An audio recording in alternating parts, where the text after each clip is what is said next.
What's going on, guys? Right now I'm just hanging out with my rhino iguanas. There's Dino, the big old male. Here's one of the females. I still haven't decided a name for her yet. I just posted the video with these guys last week, so make sure you guys go check it out if you haven't already. But this week we're going to be setting up a whole new lizard. Right now we're going to probably go through a little marathon of setting up new enclosures and remodeling old enclosures because I want to redo my entire yard. I already did this with the garage. Unfortunately, I mean, I did record it, but it just came out kind of wonky. Like, I didn't record a lot of things, and some things just weren't explained well. Some things were only like recorded halfway through. So I ended up just scrapping that video. So today's goal is to set up a new cage like the one that I'm sitting in right now. Now, obviously, this is a huge enclosure because I have 3 big rhino iguanas in here. So this new enclosure isn't going to be as big, but it's gonna be the same concept, and I just wanted to come in here and show you guys how I did it. Some of these are welded, and for the door it was raining way too much when I finished the door, and I wanted to get it out the way. You know, with welding there's a lot of electricity involved, and I do work outside, so I didn't want to do that in the rain. So I just ended up doing it with screws instead, and it works perfectly. That's how I've been making my enclosures up until this point. And this is just so that the door is not, you know, opening up on its own when I'm in here and the lizards just walk out. But there it is. This came out really nice. The door's completely flush. That's the door stopper right there. And I make these cages for myself and for my customers. So if you guys are interested and you could pick one up in Miami, hit me up. I can make them whatever size you need, pretty much, however amount of units you want, whatever type of roof, no roof, wooden roof, anything that you want, just let me know and I'll figure it out for you. Compared to wooden ones, which I've had to throw away all my old wooden enclosures. If you guys remember the one that I used to have here where I had Bonnie and Clyde and Rex and the rhino, or not the rhino one, sorry, the carpet pythons, I had to throw all those out, and that was like $1,000 enclosure. So, you know, wood is actually more expensive than these. So these are just better all around, to be honest. I haven't had absolutely any problems with them yet. They're stronger than wood. They're more resistant than wood. They're just better. They're better in every way, to be honest. This is where the enclosure is gonna go. I used to have my pond there, which is why that patch is not painted in. You guys are wondering where the pond is. It is right here next to my other one, which unfortunately is green again because the filter got clogged up. I'm gonna have to do something about that, but this one's already turning green again. These turtles make quick work of the water. I literally moved this pond over here last week, so it hasn't been here very long. And you could already barely see the guys at the bottom there. They actually do like the water dirtier than clean. They don't like crystal clear water for the most part. And it could even cause skin issues for some of them. That being said, I always like to do water changes at least once a month. Usually with the filter, it's fine and I don't have to do any water changes, but it's been clogged up. Probably because I need to do a water change. It probably has too much gunk inside. When I'm done with all these enclosures and doing the more important things, I'll go into that pond and give it a nice deep clean. But I already went ahead and leveled the ground so that we could just go ahead and put this enclosure in as soon as it's done. That piece of wood there is only there because Oreo, my bunny, keeps trying to dig under there and build a little tunnel. So we don't want him going under the shed when I put this enclosure in here because he will get trapped. Not really. He could dig out of here, or on this side there's actually an even bigger hole right there, but I obviously don't want him going in there because there's no need for that. It's just gonna be a risk for no reason, right buddy? But yeah, that's where the cage is gonna be going. Just go ahead and get started with this cage. I'm gonna do a time lapse and I'll get back to you guys when the cage is already set up and it's time to put the lizard in.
enclosure is finally done.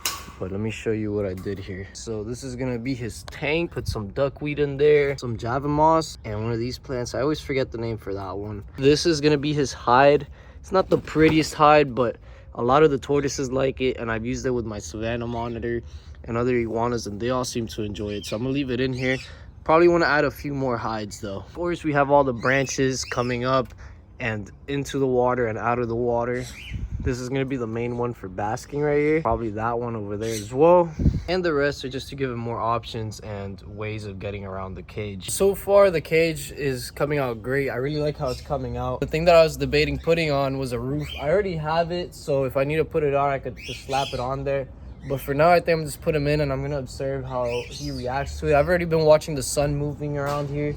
And this area always gets shade, so it's not like he'll be cooked if there's no roof. The only thing the roof would help with is the rain. And these are aquatic lizards, so I think the rain might not be a huge deal. Alright guys, so inside of this box right here is the new Caiman lizard. And I can't wait to get this guy into his enclosure. I've always been wanting a Caiman lizard, and I finally got it. And just last week, I was also able to get the rhino iguanas, and that's another group of lizards that I've been wanting for forever. Look at this beautiful guy right here.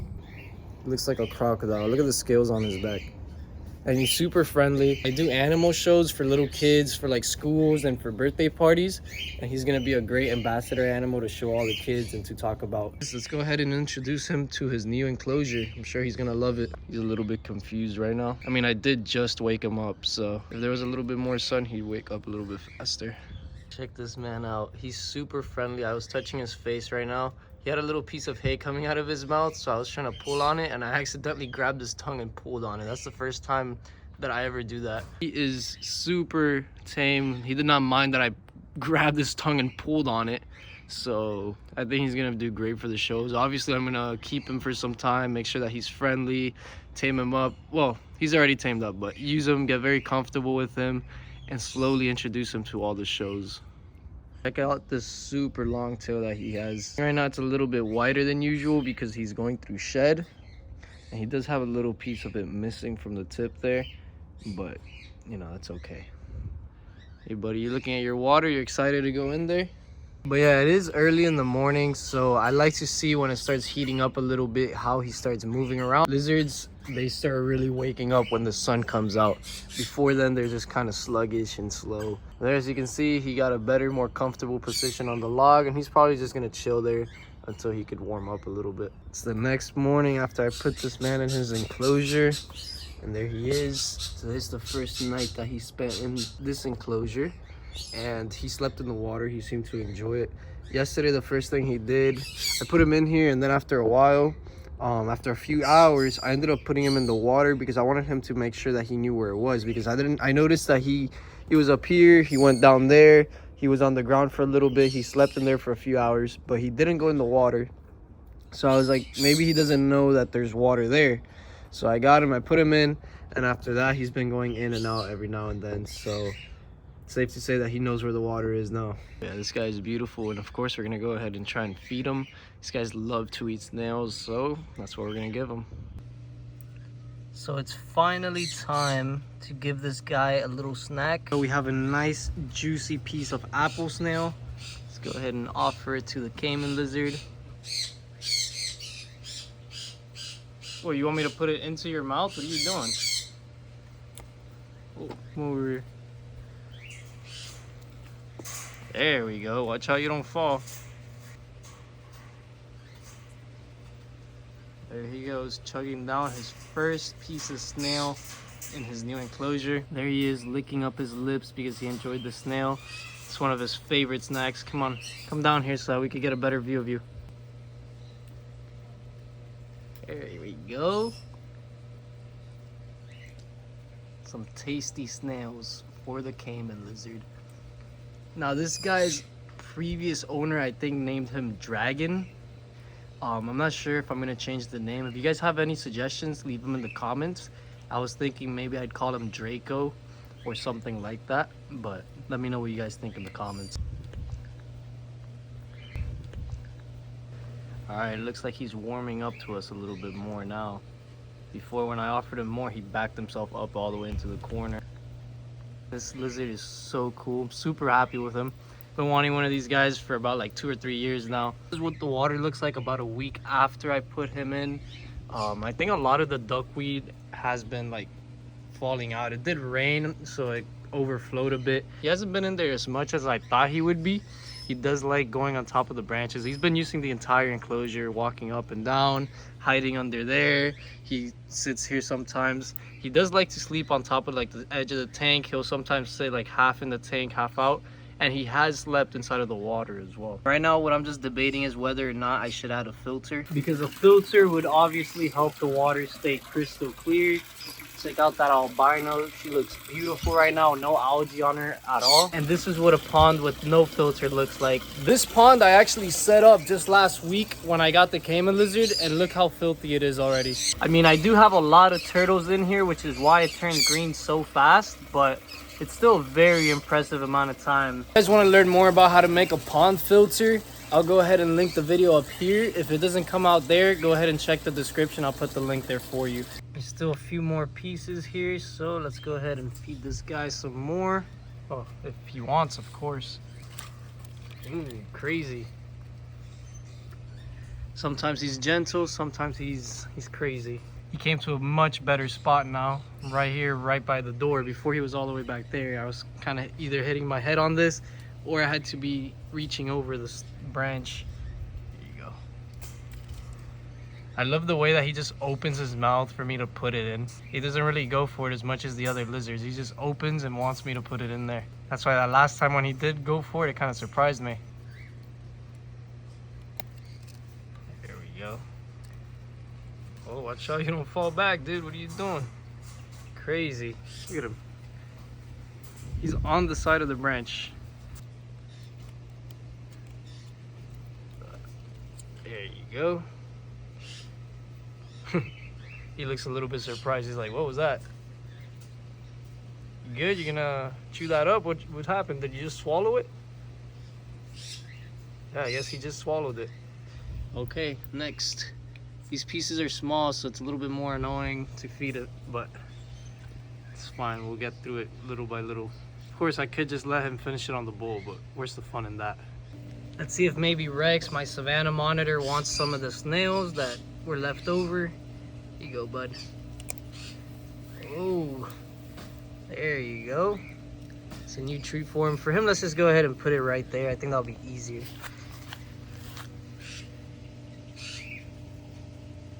Yeah, go ahead, that's for you. Uh-oh, looks like we have company. What's up, dude? I gave you some cactus. Why aren't you munching over there with the other Aldabra? I don't have any snails for you. It's all for Rex and for the Caiman lizard. Look, this is for you. Eat some of this grass. Oh, not you, Rex. Alright, watch out. This is getting dangerous for the little man. It's a big old tour. This is like a semi-truck compared to this lizard. Now the other one's coming over here too. I don't have any more food. Keep eating the cactus. I think what they're really after is some Missouri tortoise diet. Which if you guys are interested in some Missouri tortoise diet, make sure you check out the link in the description because I have some for sale in the supplies section. Look who decided to go for a little swim. Kind of just swimming in the corner there, but hey, at least he's trying. He has been going in the tank a lot, and obviously I wish I could give him, you know, a way bigger pond, but I currently don't have the funds nor the space for that. So this enclosure, I mean, not that this enclosure is bad. This enclosure is a great enclosure for him. But I just like to go above and beyond if I can, you know? So I'm very happy to see that he's using the full enclosure. There's probably still a few things that I want to add, like plants, of course. I always say that. And that's because the plants aren't really a huge priority. And right now I'm just trying to get all the enclosures set up. These enclosures are pretty expensive to set up, and I have a lot of them that I need to do. So the plants I'm going to do later on in the future when I have more funds and more time, more patience to be able to get back in there and, you know, do a nice job with all the plants. Well, yeah, I'm going to go ahead and end off this video here. I hope you guys enjoyed me setting up the new Caiman lizard. And like I mentioned earlier, if you have any suggestions for names, go ahead and leave them in the comments. If you enjoyed the video, leave some likes. If you didn't, feel free to leave a dislike. Make sure you subscribe and turn on post notifications so that you don't miss out any of the uploads with the animals. Other than that, have a great day.